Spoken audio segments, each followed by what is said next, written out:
Hey everyone, I'm your host, Dr. Antom, and you are watching an Introduction to Insects, General Info 4, Anatomy Part 3, Abdomen and Accessories and Other Details.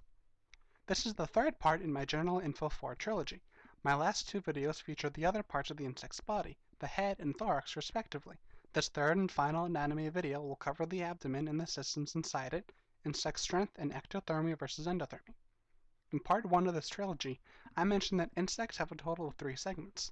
The first part of an insect is the head, and it contains the eyes, mouthparts, brain, and antennae. Click here to catch up. The second part of an insect, the thorax, contains the wings and legs. Click here and you can learn the flight mechanics of how insects fly. The final part of the insect's body would be the abdomen. The abdomen is softer and more flexible than the head or the thorax. The abdomen is composed of 11 segments, but some of the segments are reduced in size and are not easily seen.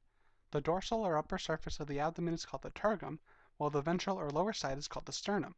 The abdomen lacks any appendages except for cerci and genitalia. Cerci can be used as sensory appendages, defense, or can be used to help insects mate.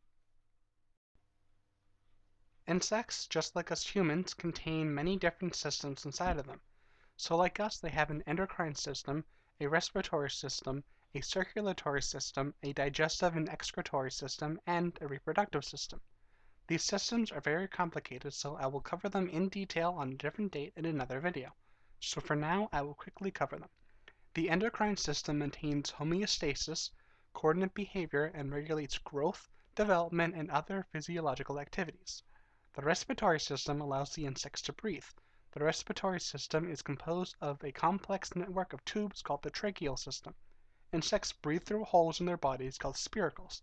The tracheal system goes throughout the entire body, allowing oxygen to reach everywhere it needs to be. The circulatory system of insects is responsible for many things. Among them is the movement of nutrients, salts, hormones, and metabolic wastes. The system also helps seal off wounds through a clotting reaction and captures and destroys internal parasites and other invaders. The last thing the system does is produce distasteful compounds to protect itself from being eaten. The insect digestive system, for a lack of complexity, helps break down food and turns the foods into nutrients that insects can eat.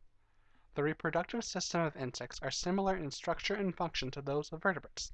Male's testes produce sperm, and a female's ovaries produce eggs.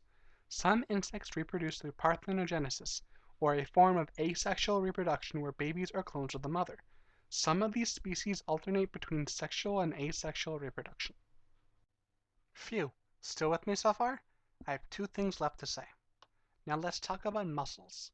Most people know that ants can lift other objects that are quite larger and heavier than themselves, a feat almost impossible for people.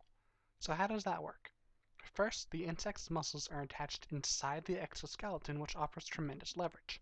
The muscles are basically attached to either individual segments, allowing the insect to expand or contract, or attached to adjacent segments, allowing the entire body to flex or to simply curl by coordinating the muscles in a series of segments. The joints of an insect move in only one plane. In this manner, a series of different joints on different planes provide the insect a full range of motion. In addition to leverage, there's also their size. When you lift something with your arms or any body part, your muscles also lift the arms and body part themselves. Because you are also lifting your arms, you are adding more weight to the weight you are lifting. The bigger you are, the heavier your body parts are. The heavier the body parts are, the less overall weight is being lifted. Insects are very small and don't weigh that much. That is why they can lift objects much bigger than they are. An insect has a lot of leverage, and combine that with their size, this allows them to lift things much heavier than they are. One more thing left: endothermy and ectothermy. Have you ever heard of an ectotherm? How about an endotherm? Most likely you know these terms by cold-blooded and warm-blooded respectively. According to Imes in his book The Practical Entomologist, insects are cold-blooded as opposed to being warm-blooded than other animals. But as you get older, we stop referring to these things as warm-blooded or cold-blooded. We use the terms ectothermic and endothermic. In the large college biology textbook, Biological Science, authors Freeman, Allison, Black, Podorgsky, Quillen, Monroe, and Taylor, they state that an endotherm, or an animal that is endothermic like birds or mammals, is any creature that has a primary source of heat generated internally. The authors also state that an ectotherm, like insects and reptiles, is any organism who gains body heat from outside sources as opposed to heat generated internally. So the next time you see an insect basking away, you know why. The little bugger's just trying to get heat. That's all I have on insect anatomy. My name is Dr. Entom, and I hope you enjoyed this lecture, and I bid you farewell into my next video.